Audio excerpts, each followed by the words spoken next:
السلام عليكم ورحمة الله وبركاته. اللهم صل وسلم على سيدنا محمد. يلا يا جماعة كده تعالوا فكروا معايا كده، انا كنت محتارة ومش عارفة هناكل ايه. والله العظيم انا فاتحة الكاميرا وجبت الدقيق وفضيته قدامكم كده زي ما انتوا شايفين، مش عارفة انا هاكل ايه. بفكر اعمل لهم مفاجأة وخلاص وما اغضبش عليهم يعني، واعمل لهم ايه، بيتزاية كده ولا حاجة. وفي نفس الوقت مش عارفة يعني، أنا بصراحة جوزي يعني راح يصطاد وسابنا كده ومعبرناش، وراح يقضي يعني جو حلو كده مع أخته وكده. فأنا قلت بقى يعني لا، أنا مش هعمل لهم أكل وهغضب، بس بقى لا، رجعت في كلامي تاني وهعمل لهم كده أكلة، وأعمل لهم بيتزاية حلوة كده، يجي يلاقي البيتزاية حلوة كده وجميلة. أنا بهزر معاكم والله، أنا بحب إن هو يروح يتفك كده مع أخته، ربنا يديها الصحة والعافية. حبيت بقى ان انا اعمل ايه، بيتزاية حلوة كده، وفي نفس الوقت بفكر اعمل لهم قرص. مش عارفة بقى، خليكم معايا لنهاية الفيديو وشوفوا هنعمل القرص مع بعض ولا لا. يلا نعجن العجين ونشوفوا هنوصل لغدا ايه، يا نعمل قرص مع بعض يا نعمل بيتزا وخلاص. تمام، يلا نبدأ.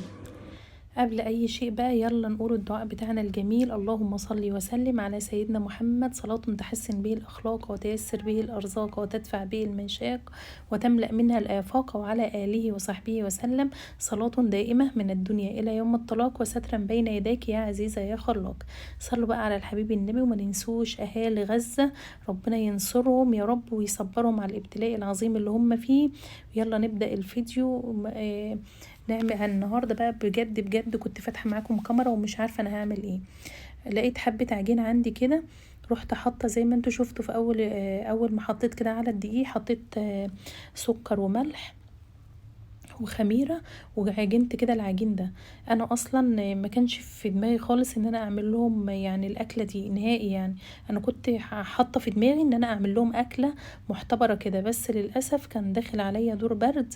وفعلا يعني بعد ما عملت الاكله دي وسافرت تاني يوم، كان عندي بنتي لها تحاليل وكده، رجعت تعبانه جدا جدا. يعني الفيديو ده بعد ما صورته وعملته، انا بسجل معاكم بعد ما عملته بيومين، لان بصراحة خدت دور جامد خالص يعني. وربنا يا رب يعافيكم كده من يعني الابتلاء اللي هو ايه، بيبقى الانسان كويس كويس وتلاقيه نزل عليكم مرة واحدة يعني. فزي ما انتوا شايفين كده بقى، بدأت اعجن في العجين. بصوا انا مرضتش اقفل ولا كاميرا ولا اي حاجة، علشان خاطر نبقوا مع بعض خطوة بخطوة لغاية ما اخلص العجين. انا بحب اعمل كده ليه، ما بحبش اقفل الكاميرا، عشان اعرفكم ان اول ما بالعجينه بتشبط في الايد وكده، بفضل وراها لغايه ما تسيب ايدي خالص، لغايه ما ايدي تنضف تماما. شايفين ايدي عامله ازاي، ما فيهاش اي حاجه. العجينه نفسها اتنضفت من يعني، خدت اللي في ايدي واتكورت كده زي ما انتوا شايفين. انا بخلي لغايه ما توصل لملمسها تكون ناعم خالص. غطيتها بكيس الدقيق اللي كانت فيه، ورحت حاطه عليها فوطه كده وركنتها. هنا بقى حبه دقيق جايين لي هديه كده، يا رب يشفي اللي جايبهولي. بصراحة ربنا لقيتها بعتهولي كده وبتقول لي انا جبت دقيق، فحبيت ان انا اديكي حبة. فايه قلت بقى يلا افرح بقى العيال بالمره واعمل لهم قرص، لان انا العيد ده ما عملت لهمش اي حاجه. فبصراحه اول مره يعني ابقى مقصره كده مع اولادي ان انا ما اعملش حاجه حلوه او قرص او اي حاجه من دي، بالذات ان في فتره العيد عندنا الطوابين بتاخد اجازه، فما بيبقاش عندنا ولا عيش ولا اي حاجه. فاعتمدنا بقى على العيش اللي انا كنت شايلاه في الفريزر وكده. فقلت يلا بقى النهارده بقى اعمل لهم حبه قرص كده، كانوا فرحانين خالص. عايزه اقول لكم بقى ان انا بعمل وناسيه اصلا يعني ان انا ما عنديش لبن وما عنديش كمان جبنه موتزاريلا للبيتزا. سامعين وفاهمين انا وصلت لغايه فين، انا فقدت الذاكره يا جماعه. فبعدين اول ما حطيت بقى الدقيق كده، حطيت طبعا عليه ملح وذره كده من السكر. وبعد كده كنت انا حاطه مطلعه يعني السمنه بتاعتي، كان عندي ربع كيلو سمنه، وحطيت ربع كوبايه زيت. وكان بقى عندي السمنه اللي انا مسيحاها حطيتها عليه، حطيت معلقتين كبار كده، حوالي ربع كوبايه، وسبتهم كده بقى، سيحتهم بحاجه بسيطه خالص على النار لغايه ما فكت خالص. انا ما بحبش ان انا اقدحها او اسخنها جامد عشان تبقى خفيفه وكده على المعده. وحطيت طبعا حبه سمسم، وابتديت بقى اقلب كده زي ما انتوا شايفين لغايه ما ايه، ما الدقيق بتاعي يشرب. يعني المفروض طول ما انا واقفه كده يعني ايه، ان انا افركها يعني، علشان السمنه بتاعتي كلها تفكفك من بعضها. هنا بقى كانت الصدمه الكبيره، انا بعمل كده وناسيه اصلا ان انا ما عنديش لبن. تمام. انا صوتي متغير كمان علشان خاطر دور اللي انا تعرضت له، يعني الحمد لله محدش بقى يتضايق من صوته وكده. بصراحة كنت بسجل وارتاح وارجع اكلمكم تاني، لان حاسة ان انا يعني بستنى شوية، نفسي بيروح مني كده. طبعا احنا حطينا على الدقيق سمسم وخميرة وايه وملح وسكر وايه، وقلبته كله على بعضه كده مع وانا بعمل، فافتكرت ان انا ما عنديش لبن. بعت ابني بسرعة كده جاب لي بصراحة لبن بخير، وده طبعا ما ينفعش، انا بحب اللبن اللي هو ايه من عند الفلاحين وكده. حطيت اول حاجه حطيت كوز كده زي ما انا حتى كنت بوريلكم الكوز اللي انا حاطه منه، او الشفشق اللي انا حاطه منه. حطيت واحد مليان وبعد كده خدت واحد ايه تاني كده مليت نصه لبن وايه، وابتديت ان انا اعجن كده بقى، بقيت احط حبه بحبه لغايه ما ايه ما العجينه اكتفت طبعا معايا. ما برضاش احط الحاجه مره واحده علشان خاطر بخاف اللي هي ايه العجينه دي يعني تسيب مني او حاجه. ففضلت اعجن كده زي ما انتوا شايفين، بس انتوا زي ما انتوا عارفيني بقى انا مش بتاعت ايه طبق وكده ان انا اعجن فيه. انا بحب الحاجه في مكان واسع كده قدامي وانزل عليها ضرب بقى. يعني بصوا بقى بطلع القديم والجديد لغايه ما طلع على جسمي وعيت في الاخر. فايه ففضلت كده زي ما انتوا شايفين كده العجينه ايه اعملها كده على الرخامه. طبعا الرخامه بتاعتي نظيفه زي الفل ما فيهاش اي حاجه. وقبل ما ببدا يا جماعه اي حاجه بحب كده ان انا انضفها واخليها زي الفل. هنا بقى عجنت العجين بتاع القرص وركنتها على جنب. ويلا تعالوا بقى خلاص كنا الوقت اتاخر ولازم اعمل بيتزا. هنا بقى ابتديت ان انا اعمل ايه قطعتها على قطعتين، لان انا هعمل بيتزتين كبار يعني. وهنا كانت الصدمه التانية ان انا لما بفرد العجين بحسب الايه كيس العجين مليان، كيس الموزاريلا زي ما هو. اتاري العيال استغلوا بقى ان انا ايه الفترة اللي فاتت ما كنتش مظبوطة، فخلصوا الايه الجبنة الموزاريلا وكده.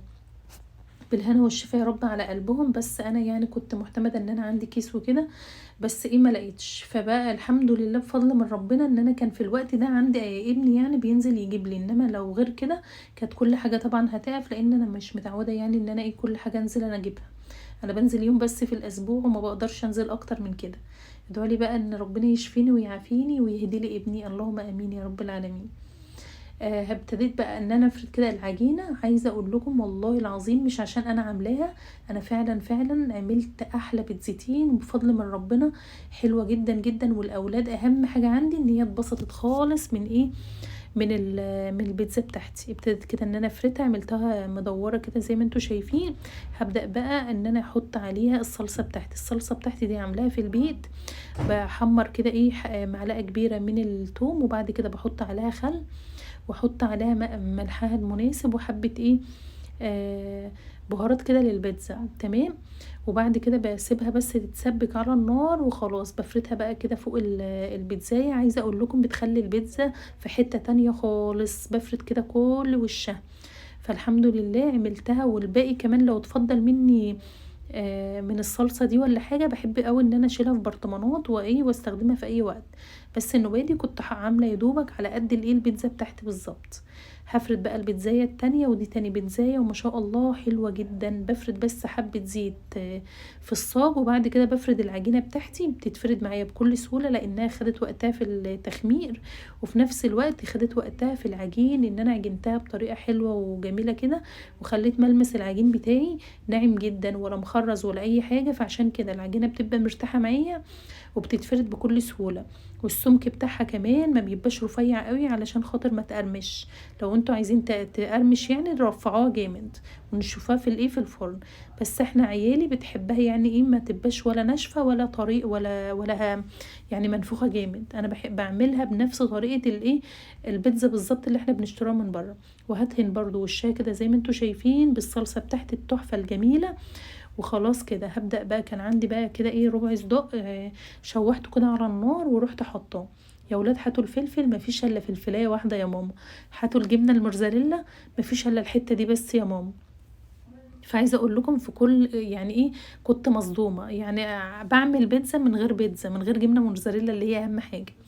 هنا بقى اللي يعني حاولت ان انا افرد كده مع بال ما ابني ايه ينزل يجيب لي جبنه. والحمد لله جاب لي يعني كيس صغير خالص خالص خالص، يعني ما ينفعش ان هو يعمل، بس الحمد لله الحمد لله طول ما الواحد نيته صافية وبيعمل حاجة بحب لأولاده فربنا سبحان الله بييسرها معاه.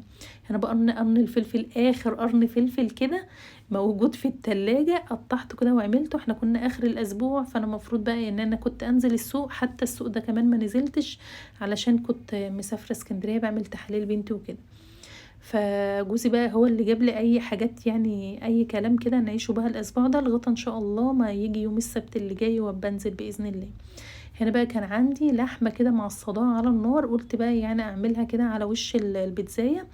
انا كنتش بعمل كده، انا كنت بشوحها بس واحطها على وش البيتزا وتبقى كده احلى بيتزا زي ما انتم شايفين. هبدأ بقى افرد. شوفوا الجبنة اللي فاضلة يا جماعة، والله العظيم الكيس ده كان كبير، كان كيلو جبنة. بس يلا الحمد لله على قلبي وهنا كل اللي كان من الجبنة دي يا جماعة. هبدأ بقى ان انا اقطعها كده قطع صغيرة او افردها، لانها طبعا كانت طالعة من بدري وكده، فلزقت في بعضها، فمش عارفة افردها اصلا يعني، هي كلها دخلت في بعضها كده. كان ابني بقى جاب الجبنه التانية وفردتها وولعت الفرن وحطيتها كده زي ما انتوا شايفين. ما شاء الله ما شاء الله، شوف السمك بتاع العجينه عامله ازاي. بفضل بقى اطلعها والفها كده شمال ويمين شمال ويمين لغايه ما ما الجبنه كلها او البيتزا كلها تتحمر من جميع الجوانب. وابدا بقى ان انا اخلصها، وبعد كده هحط البيتزايه التانية ان شاء الله. النهارده بقى ابني عنده امتحان، ادعوله كده ربنا ييسرها معاه، هو في تانية اعدادي وانا خايفة عليه جدا جدا لان هو شقي شوية، والمذاكرة دي بالنسبة له عذاب لما بنحكمه عليه ان هو يذاكر. هنا بقى البيتزاية خلاص التانية ابتدت ان هي خلاص، يعني بصوا شايفين عاملين ازاي، عاملة ازاي. فطبعا لازم عيني تبقى عليها علشان تتحمر من جميع الجوانب كده، وتبقى من تحت ومن فوق، والشاي يبقى تحفة كده. والله كان طعمها لذيذ وجميل. هنا بقى البيتزا خلصت. هنا بقى الجمال عدى الكلام، عملت لهم بيتزتين ولا احلى بيتزا، واحده كده باللحمه المفرومه ما شاء الله ولا قوه الا بالله. الجبنه وانا بعمل معاكم كانت حبه صغيرين، بعت ابني وجبت جبنه في ثواني وعملتها زي ما انتم شايفين كده. وادي البيتزا التانية بالصداق، احلى بيتزا دي ولا ايه باقل التكاليف والله يا جماعه. بحبه دقيق عملت بيتزا جميله كده، شايفين من تحت كده متحمره ومن فوق الوش بتاعها كده جميل وما شاء الله حلوه خالص. وهنا كمان البيتزا بتاعتي برده من تحت اهي جميله كده من فوق ومن تحت، بسم الله ما شاء الله. اتمنى بقى تعجبكم الفكره، وعايزاكم كده كلكم تقولوا لي رايكم في البيتزا اللي انا عملتها. عملت بيتزتين حجم كبير زي ما انتم شايفين كده.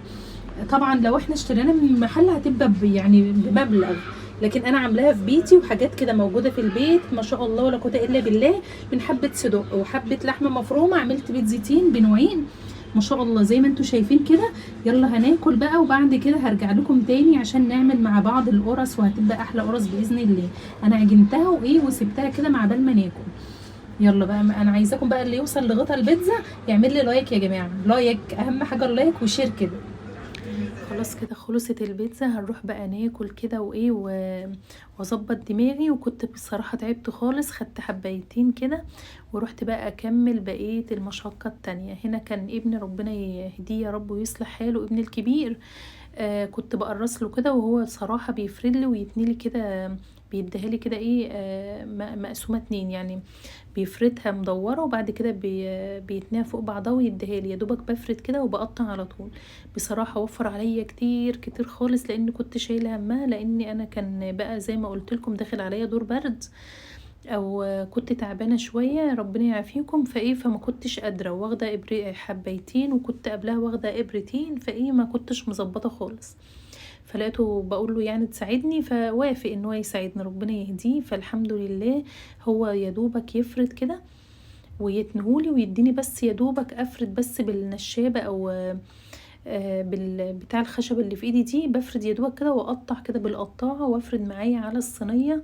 والله العظيم انا ما حسيت بهم خالص الحمد لله. وخدت كمان وانا مسافره تاني يوم، خدت منهم في الشنطه كده الحمد لله. يعني بتبقى الحاجه معموله في البيت كده وجميله، وصراحه بتبقى نظيفه، الواحد بياكل منها وهو مطمن خالص ان الحاجه حلوه كده ونظيفه الحمد لله.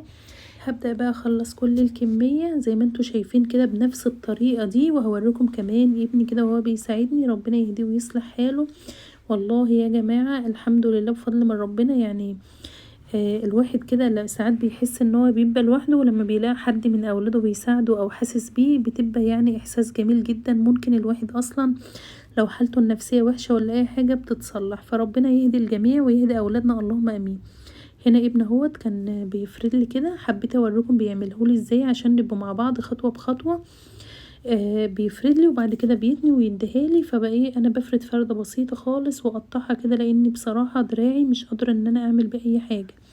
وهنا الصاجة زي ما انتوا شايفينها كده، بحط عليها ايه اللي بيطلع وبسيبها كمان شوية، وبعد ما بخلص باخد اول صاجة انا عملتها بتكون العجينة بتاعتي خمرت بكفايتها.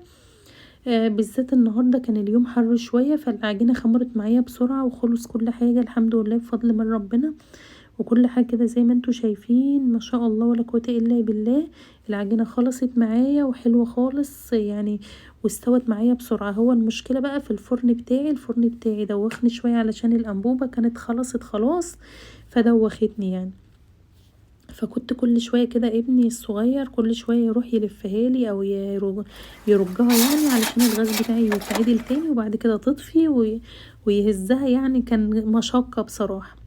وكمان بعد ما خلصت القرص وكده رحت بقى يعني ريحت لك، كنت تعبانه جدا جدا جدا. وبعد كده ايه وريتها لكم بقى وانا ايه بعد ما خلصتها. هنا بقى كانت اول صاجه في البوله او الصينيه اللي انتوا شايفينها دي. عايزه اقول لكم القرص او البساتين كانت طالعه محمره كده، لان كمان كان عندي ايه وش لبن حطيتها عليه وانا بعمل، وكنت ناسيه اقول لكم. دي طبعا تفرق في العجين والبطونه بتطلع كده مقليه شكلها جميل جميل جميل. ولسه بقى هقفل بقى معاكم ايه، مش هوريكم يعني الحاجات اللي بخلصها تاني لغايه ما اخلص، لان خلاص كان بقى ابني راح يذاكر وكده، فايه ما كانش قدامي حد يصورني. كان هنا بقى الكميه كلها خلصت، هوريكم اهوت شكلها تحفه وجميل. وزي ما انتوا شايفين خلصت الكميه كلها، شايفين عامله ازاي مستويه كده، شايفين متحمره كده ازاي من فوق ومن تحت جميله ما شاء الله. وكمان يعني ابتدت تبرد خلاص. عايزه اقول لكم حاجه كده فاخر من الاخر، والله العظيم بكلمكم ما اناش قادره خالص. خدت حبيتين مسكن وبعدين فتحت كاميرا كده وكلمتكم. شايفين بيتفتح ازاي يعني؟ قرص من اللي هي ايه من اللي ست وستك كانوا بيعملوها كده ايام زمان، ايام ما كانت ست كده تعمل البكونه وتعملها لنا زي ما انا كنت عاملاها لاولاد النهارده كده. حطيت على وشها بيض كده وحمرتها في الفرن، وحطيت على وشها حبه فلفل اسود وحباش، وما شاء الله ولا قوه الا بالله زي ما انتم شايفين كده بيتزا معموله كده زي البيتزا. عملت النهارده معاكم بيتزا باسرع وقت يعني، وعملت معاكم كمان قرص اهي ما خدتش معايا والله وقت ولا اي حاجه. العشاء لسه مأذنه معايا وانا بادئه في الاكل ده والله قبل المغرب بساعه يعني. الوقت ما خدتش معايا وقت ولا اي حاجه. والحمد لله ابني ربنا هداه وصلح حاله كده وايه وقعد يساعدني. ما شاء الله ما شاء الله القرص طريه وجميله كلها كده حلوه، كلها بتتفتح وشايفين بتتفتح كلها كده ما شاء الله كلها اهي. انا عايزه اقول لكم بقى عشان بقى المسكن اللي انا خدته اللي يوصل لغايه هنا من الفيديو، ما ينسينيش بقى في اللايك وسبسكرايب ودعوه حلوه كده من قلبكم، وتقولوا لي احنا وصلنا لغايه البكونه ام بيض. شايفين البكونه عامله ازاي؟ محدش يعرف والله، هي مستويه اكنها بيتزا بالظبط مستويه، حتى ابني واخد منها قطعه اهي، والتانية اهي مستويه كده وجميله ما شاء الله ولا قوه الا بالله. قولوا له احنا وصلنا لغايه البكونه اللي انت عاملاها بالبيض، وقولوا له كده اهلكم او ستكم او الناس الكبيره الحلوه الجميله دي كانت بتعمل كده بنفس الطريقه دي ولا لا. تنسونوش بقى تاني في لايك وسبسكرايب ودعوه حلوه من قلبكم، والسلام عليكم ورحمه الله وبركاته.